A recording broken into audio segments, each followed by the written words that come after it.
Hello friends, good morning to all of you. कैसे हैं आप सभी? उम्मीद करते हैं आप सभी ठीक होंगे। मैं सोनवली आप सभी को स्वागत करता हूं अपने प्यारा सा प्लेटफॉर्म टीएनसी पे।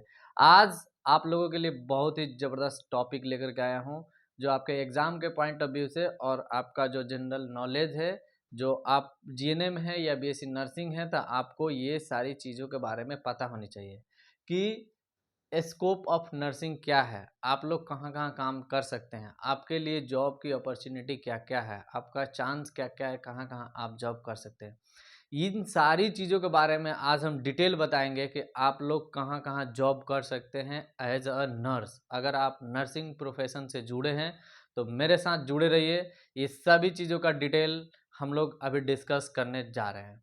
तो हम लोग सबसे पहले देखेंगे कि टॉपिक क्या है। टॉपिक है स्कोप ऑफ नर्सिंग। अगर स्कोप के बारे में एक नज़र डालें तो स्कोप होता है द चांस और अपॉर्चुनिटी टू डू समथिंग, यानी कि जो चांस होता है और जो अपॉर्चुनिटी होता है कुछ करने की, उसको स्कोप बोला जाता है। जैसे कि आप नर्स हैं तो आप कहाँ-कहाँ काम कर सकते हैं, जैसे हॉस्पिटल में काम कर सकते हैं, स्टाफ नर्स के रूप में काम कर सकते हैं, जो सुपरिटेंडेंट होता है उसके रूप में काम कर सकते हैं। बहुत सारा ऐसा चीज़ है, स्कोप है, जिसके बारे में हम लोग अभी डिस्कस करेंगे।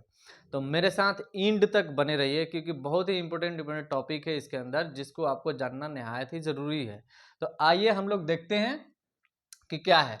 जो स्टाफ नर्स होता है, स्टाफ नर्स, अगर एज ए स्टाफ नर्स आप किसी हॉस्पिटल में काम करते हैं तो आप क्या हैं, आपका क्या काम है, वो सारी चीज़ें हम लोग डिस्कस करेंगे। Staff nurse provide direct patient care. जो स्टाफ नर्स होता है ये डायरेक्ट पेशेंट केयर प्रोवाइड करता है, प्रदान करता है। डायरेक्ट क्यों लिखा है? क्योंकि जो स्टाफ नर्स होते हैं, अगर मान लीजिए कोई भी वार्ड है, मेल वार्ड है, जैसे कि मेल मेडिसिन वार्ड है या फीमेल मेडिसिन वार्ड है, अगर इसमें आपकी ड्यूटी लगी हुई है तो पेशेंट के पास जो आपका ड्यूटी लगा हुआ है 6 घंटा का, अगर गवर्नमेंट हॉस्पिटल में बात करते हैं तो उसमें जो भी सिस्टर और जो ब्रदर्स रहते हैं वो लोग डायरेक्ट पेशेंट को जा कर के केयर देते हैं, चाहे वो मेडिकेशन करनी हो या ओरल मेडिकेशन करनी हो या आईवी करनी हो या जो भी उससे उसके ट्रीटमेंट से रिलेटेड जो केयर देनी हो, वो लोग डायरेक्ट जा कर के देते हैं। ठीक ना? टू वन पेशेंट और अ ग्रुप ऑफ पेशेंट, इसका कहना है कि जो पेशेंट को केयर दिया जाता है, जो स्टाफ नर्स जो पेशेंट को केयर देती है, वो एक पेशेंट को दे सकती है और ग्रुप ऑफ पेशेंट को, यानी कि पेशेंट की जो ग्रुप होता है, क्योंकि एक वार्ड में तो एक पेशेंट नहीं ही रहता है, बहुत सारा पेशेंट रहता है, तो सभी पेशेंट को केयर देनी होती है। उसके अकॉर्डिंग नर्स की जो रेशियो होता है, नर्स और पेशेंट का जो रेशियो होता है, वो कॉलेज के पॉलिसी के अकॉर्डिंग बना हुआ रहता है। तो यही सब चीज़ है कि स्टाफ नर्स, मतलब कि आप अगर नर्सिंग किए हैं, बीएससी नर्सिंग या जीएनएम किए हैं, तो आप स्टाफ नर्स बन सकते हैं किसी गवर्नमेंट हॉस्पिटल में और प्राइवेट हॉस्पिटल में। दूसरा चीज़ है कि वार्ड सिस्टर और नर्सिंग सुपरवाइज़र। एक होता है कि जो वार्ड की सिस्टर होती है या जो नर्सिंग सुपरवाइज़र होता है, ठीक ना? नर्सिंग सुपरवाइज़र, सुपर का मतलब ही होता है ऊपर, ठीक ना?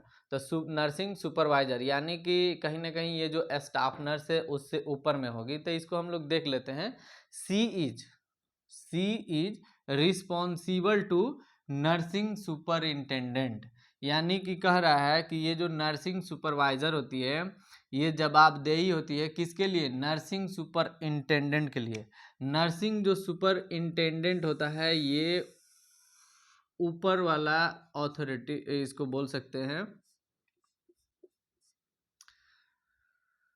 मतलब इसको हायर अथॉरिटी मान सकते हैं। नर्सिंग सुपरिटेंडेंट इसको, इसके लिए रिस्पॉन्सिबल होती है कौन? ये नर्सिंग सुपरवाइज़र। जो नर्सिंग सुपरवाइज़र होती है वो नर्सिंग सुपरिटेंडेंट के लिए रिस्पॉन्सिबल होती है, मतलब इसका जवाबदेही होती है। अगर कुछ भी दिक्कतें आती है हॉस्पिटल में केयर से रिलेटेड या किसी चीज़ से रिलेटेड, तो ये जो नर्सिंग सुपरिटेंडेंट होता है इसको जवाब देना होता है, यानी कि इससे लोअर पोस्ट पे ये होती है। फोर, किस चीज़ के लिए वो जवाबदेही होती है? For nursing care management. क्या चीज़ के लिए? Nursing care management of A ward और यूनिट, मतलब कि एक वार्ड का या किसी एक यूनिट का जो नर्सिंग केयर मैनेजमेंट होता है उसका जवाबदेही होती है, ठीक ना। मतलब इसको नर्सिंग सुपरिंटेंडेंट के लिए जवाबदेही, इस मतलब इसको जवाबदेही होती है, ठीक ना। इसका कहना है कि जो एक यूनिट है या जो एक वार्ड है, उस वार्ड में जो नर्सिंग केयर जो मैनेजमेंट है, नर्सिंग केयर मैनेजमेंट का मतलब कि डायरेक्ट केयर तो दे रही थी ये स्टाफ नर्स, लेकिन उस केयर का मैनेजमेंट कैसे करना है कि किस वार्ड में कौन सी सिस्टर रहेगी, या किस वार्ड में कौन सी मेडिकेशन देनी मतलब कि उसमें भेजनी है, या उसमें किस तरह का जो भी व्यवस्था चल रहा है, कौन सी सिस्टर कैसे काम कर रही है, वो जो मैनेजमेंट होता है, जो मैनेजमेंट का जो काम करती है, वो वार्ड सिस्टर और नर्सिंग सुपरवाइजर का काम होता है, ठीक ना। इसमें एक और चीज लिखा हुआ है इसका रोल कि असाइन, असाइन का मतलब सौंपना, असाइन वर्क, वर्क को सौंपती है to nursing and non nursing personal working in the ward. ये कह रहा है कि काम को सौंपती है, काम को सौंपती है नर्सिंग को और नॉन नर्सिंग पर्सनल को, जो नॉन नर्सिंग होते हैं। जैसे कि मान लीजिए कि जो पैरामेडिक्स उसके अंदर जाते हैं, और भी जो भी नॉन नर्सिंग जो प्रोफेशनल है, जो पर्सनल है, उनको जो काम देना है वो ये लोग काम सौंपती है करने के लिए, है ना। तो नर्सिंग को, नॉन नर्सिंग को वर्किंग इन द वार्ड, जो वार्ड में काम कर रहे हैं, नॉन नर्सिंग पर्सनल है और नर्सिंग है, उनको काम सौंपती है। दूसरा है responsible for safety and comfort of patient in the ward. इन्हीं कहना है कि ये जो रिस्पॉन्सिबल होती है, ये नर्स किस काम के लिए रिस्पॉन्सिबल होती है, सेफ्टी एंड कंफर्ट, ठीक ना। जो पेशेंट का वार्ड के अंदर जो पेशेंट का जो कंफर्ट होता है, जो सेफ्टी होता है, उसके लिए ये रिस्पॉन्सिबल होती है। मतलब कि पेशेंट कैसे कंफर्ट रहे उसके बारे में इसको सोचना है, पेशेंट कैसे सेफ रहे उसके बारे में इसको सोचना है। उसके बाद प्रोवाइड टीचिंग सेशन, ये टीचिंग सेशन भी प्रोवाइड कर सकती है if it is a teaching hospital. अगर ये टीचिंग हॉस्पिटल है, ऐसा हॉस्पिटल है जो किसी कॉलेज से लिंक्ड है, मतलब कि उसमें नर्सिंग कॉलेज है, जीएनएम कॉलेज है, अगर उस कॉलेज से ये हॉस्पिटल लिंक्ड है तो वहाँ पे टीचिंग सेशन भी प्रोवाइड कर सकती है वार्ड सिस्टर और नर्सिंग सुपरवाइजर। तो इसके बाद जो हम लोग का जो तीसरा स्कोप है उसको हम लोग लिखते हैं, इसको जस्ट इरेज कर लेते हैं।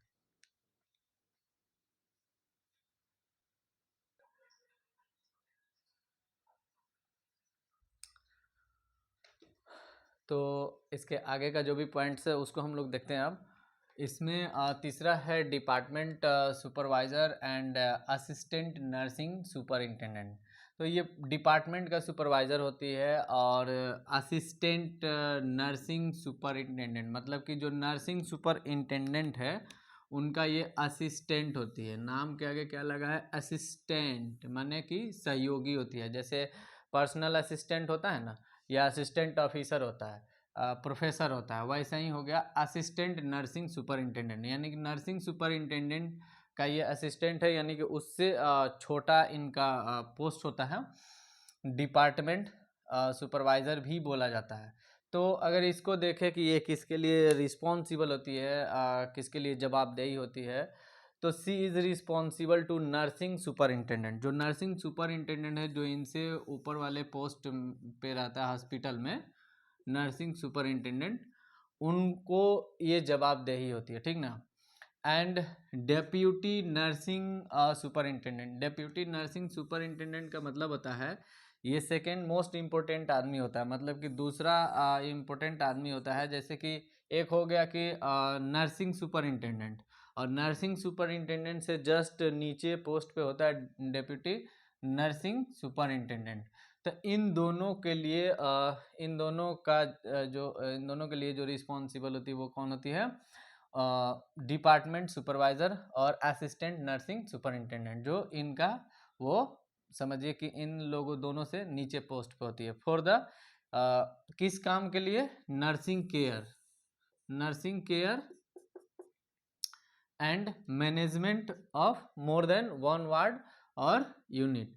मतलब कि एक वार्ड से ज़्यादा और एक यूनिट से ज़्यादा जो वार्ड होता है, मतलब कि एक से ज़्यादा यूनिट होता है या एक से ज़्यादा वार्ड होता है, उस वार्ड का मैनेजमेंट करती है और नर्सिंग केयर के लिए, नर्सिंग केयर और उसका मैनेजमेंट ये प्रोवाइड करती है। ये सारा जो काम है इस इन्हीं को करना होता है, डिपार्टमेंट ऑफ सुपरवाइज़र। और ये किसके लिए रिस्पॉन्सिबल होती है? नर्सिंग सुपरिंटेंडेंट और डिप्यूटी नर्सिंग सुपरिंटेंडेंट का।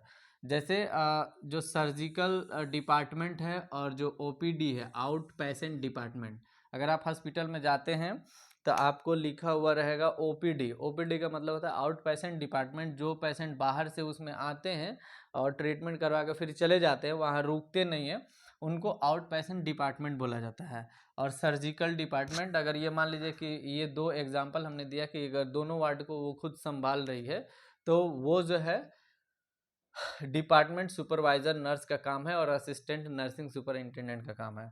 अब है कि डेप्यूटी नर्सिंग सुपरिंटेंडेंट। ये जो डेप्यूटी होता है, ये होता है कि एक होता है कि एक मतलब सबसे जो इम्पोर्टेंट आदमी होता है ना, नर्सिंग सुपरिंटेंडेंट, और इससे छोटा जो है वो होता है डेप्यूटी नर्सिंग सुपरिंटेंडेंट। अब इनका क्या काम होता है, ये किसके लिए रिस्पॉन्सिबल होती है? तो she is responsible to nursing superintendent. Nursing superintendent के लिए रिस्पॉन्सिबल होती है assist in the nursing administration of the hospital. ये हेल्प करती है कि हॉस्पिटल में जो नर्सिंग एडमिनिस्ट्रेशन होता है, हॉस्पिटल का जो भी नर्सिंग एडमिनिस्ट्रेशन होता है, मतलब हॉस्पिटल में नर्सिंग से रिलेटेड कोई भी सामान आ रहा है या किसी वार्ड में देना है, पूरे वार्ड को अगर डिस्ट्रीब्यूट करना है, तो उसमें ये क्या करती है, ये जो डेप्यूटी नर्सिंग सुपरिंटेंडेंट होता है असिस्ट करती है। असिस्ट का मतलब कि हेल्प करना, सहयोग करना, है ना। तो ये पूरे हॉस्पिटल में जो भी नर्सिंग एडमिनिस्ट्रेशन हो रहा है, एडमिनिस्ट्रेशन का मतलब कि जो भी नर्सिंग चीज़ उसको दिया जा रहा है हॉस्पिटल को या हॉस्पिटल के अंदर डिस्ट्रीब्यूट किया जा रहा है, वो सब के लिए होती है डेप्यूटी नर्सिंग सुपरिंटेंडेंट। उसके बाद आता है, आप एक और इसका स्कोप है कि नर्सिंग सुपरिंटेंडेंट, मतलब कि सबसे अगर बड़ा पोस्ट इसको देखें तो नर्सिंग सुपरिंटेंडेंट हॉस्पिटल में होता है। और नर्सिंग सुपरिंटेंडेंट जो होती है, इनका सभी सिस्टरों पे इन्हीं का राज चलता है, सभी ब्रोदर्स पे इन्हीं का राज चलता है। ये समझिए कि वहाँ का सबसे प्रमुख आदमी है, मतलब कि इम्पोर्टेंट आदमी है nursing superintendent. She is responsible to medical superintendent. जो हॉस्पिटल में जो मेडिकल सुपरिंटेंडेंट होते हैं उसके लिए ये रिस्पॉन्सिबल होती है for safe and efficient management of hospital nursing service. मतलब हॉस्पिटल में जो भी नर्सिंग से रिलेटेड सर्विस है, कैसे हॉस्पिटल के अंदर काम हो रही है, नर्स लोग जो भी सिस्टर लोग हैं, ब्रदर लोग हैं, वो पेशेंट के साथ कैसे इंटरेक्ट कर रहे हैं, पेशेंट को कैसे केयर दे रहे हैं, क्या चीज़ घट रहा है या वहाँ पे किस नर्स की ज़रूरत है, जो भी जैसे कि मान लीजिए कि अगर नर्स की रिक्वायरमेंट है उस हॉस्पिटल को, तो यही लोग बताएंगे, नर्सिंग सुपरिंटेंडेंट बताएंगे कि हाँ इसमें यहाँ पे इस नर्स की रिक्वायरमेंट है। तो जो भी मतलब हॉस्पिटल से रिलेटेड मतलब नर्सिंग से रिलेटेड प्रॉब्लम होती है, वो सारी प्रॉब्लम को हैंडल करती है नर्सिंग सुपरिंटेंडेंट। तो जो नर्सिंग सुपरिंटेंडेंट होती है, ये जब मेडिकल सुपरिंटेंडेंट जब जाते हैं राउंड पे, राउंड यानी कि सब चीज़ का इन्वेस्टिगेशन करने, चेक करने कैसे क्या चल रहा है हॉस्पिटल के अंदर, अच्छा से ट्रीटमेंट हो रही है कि नहीं, तो उसके साथ साथ में ये नर्सिंग सुपरिंटेंडेंट भी जाती है, उनको असिस्ट करती है। इसी तरह से नर्सिंग सुपरिंटेंडेंट के साथ साथ में जो असिस्ट करती है वो है डिप्यूटी नर्सिंग सुपरिंटेंडेंट। तो नर्सिंग सुपरिंटेंडेंट का काम यही है कि इन सभी चीज़ों पे नज़र रखना कि हमारे हॉस्पिटल के अंदर जो सिस्टम है उसके अंदर कौन कौन कैसे सब काम चल रही है, सब कुछ ठीक ठाक चल रहा है या नहीं। या मान लीजिए कि कोई भी अगर मान लीजिए कोई हॉस्पिटल का एक पॉलिसी होता है कि इस पॉलिसी के अकॉर्डिंग ही ट्रीटमेंट करना है। ऐसा नहीं कि आप मान लीजिए इंडिया से कुछ सीख के गए कुछ और फॉरेन में जा कर के करने लगे कुछ और, नहीं, वहाँ पे उसका अपना हॉस्पिटल का अपना पॉलिसी होता है, उसके अकॉर्डिंग आपको काम करना होता है। तो वो सारी चीज़ें जो है वो सब चीज़ें कौन देखती है? नर्सिंग सुपरिंटेंडेंट की नर्सिंग को यहाँ पे कैसे काम करना है, किस नर्स को कहाँ रहना है, कितने नर्स की रिक्वायरमेंट है, जो भी नर्स वहाँ पे केयर दे रही है वो किस टाइप से दे रही है, सही दे रही है गलत दे रही है, ये सारा चीज़ पे नज़र रखती है नर्सिंग सुपरिंटेंडेंट। तो इनका जो है पोस्टिंग थोड़ा सा सबसे ऊंचा होता है। अब हम लोग कुछ और स्कोप्स है एब्रोड वगैरह के बारे में कि आप नर्सिंग का क्या आपका स्कोप है एब्रोड में, वो सारी चीज़ें अभी हम लोग देखेंगे। पहले इसको इरेज कर देते हैं।